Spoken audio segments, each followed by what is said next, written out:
السلام علیکم، میرا نام عدنان رضا خان ہے اور جناب کراچی کے امتحانی مراکز غیر محفوظ ہیں۔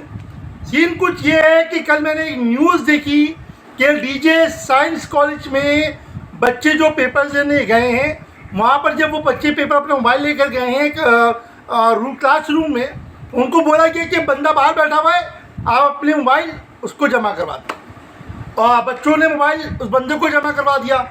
اب سین یہ ہوا کہ جب پیپر ختم ہوا تو بچے باہر نکلے اپنے موبائل لینے کے لیے کہ بھائی موبائل، تو بندہ موجود ہی نہیں تھا جس کو موبائل جو ہے جمع کروایا تھا۔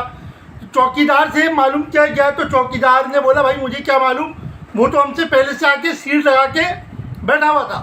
جب کلاس روم میں بچوں سے یہ بولا گیا کہ اس بندے کو جا کر موبائل جمع کروا دیں، تو کلاس روم میں کون تھا، ایسا کون ٹیچر تھا جس نے یہ بولا؟ تحقیق کرنا چاہیے، کیونکہ بھائی اس طرح تو کل کوئی بھی ثانیہ ہو سکتا ہے، کوئی دہشت گردی کا واقعہ ہو سکتا ہے، بچے کڈنیپ ہو سکتے ہیں کہ کالج میں کوئی غیر جو ہے وہ نامعلوم فرد جو آ کے بیٹھا ہوا ہو، کہیں اور کالج کے بلڈنگ کو معلوم نہ ہو، کالج کی انتظامیہ کو معلوم ہی نہ ہو۔ یہ کون سی دنیا میں ہوتا ہے، یہ کون سے شہر میں ہوتا ہے؟ پھر ہمارے یہاں کیا کہا جاتا ہے کہ یار یہ واقعہ ہو گیا، فلانا واقعہ ہو گیا۔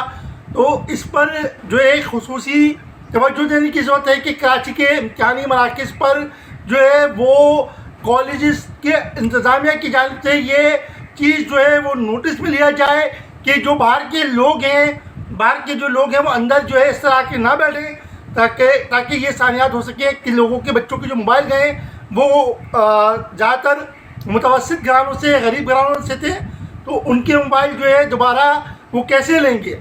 تو اس چیز پہ غور کریں۔ جزاک اللہ، اللہ حافظ۔